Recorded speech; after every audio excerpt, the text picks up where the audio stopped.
Morning, Java Junkies. Got a question for you.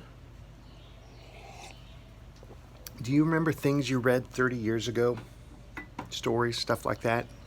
Because this morning I want to share with you a story, an illustration from a devotional I read, and it had to be at least 30 years ago, possibly longer, maybe 35 or 40, probably 30 to 35.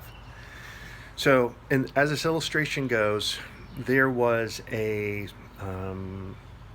sort of a common man. He would have been like a blue collar worker, rough background.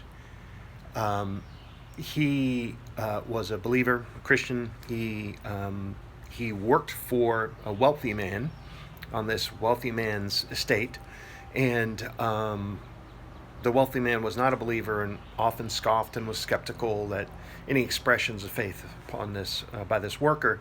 One day they're out hunting. The rich man, shoots the quail or the dove or whatever it is, and the worker goes to get it.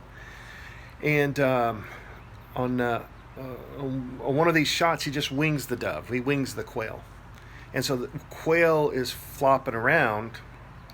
And somewhere in this story, the workman, the Christian workman, stubs his toe or pinches his finger, who does something and lets off profanity.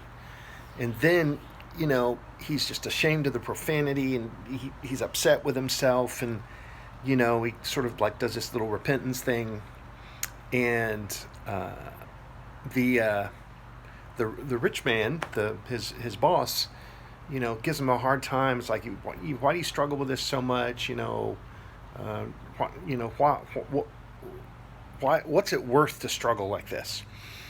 And the guy thought about it for a minute, and he said, well, it's kind of like that duck or quail or whatever that you shot.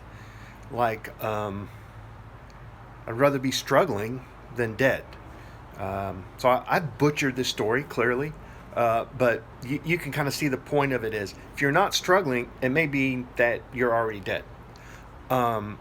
If you are struggling, then you're struggling. You're alive. You've got a chance, and that's especially now during COVID. I know a lot of people are struggling. You may be struggling with your health. You may be struggling with business. You may be struggling with relationships and just emotional security and happiness and stuff. But you're struggling.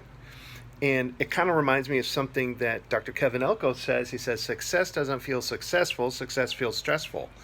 So when you're struggling, it means that you're in the midst of change, you're in the midst of movement and activity in life. So, look, I get it. I don't want to struggle either. But don't despise the struggling. Recognize for what it is. It's signs of life in you, and good things are going to happen for you. I sure hope so. Want to believe it. See you later.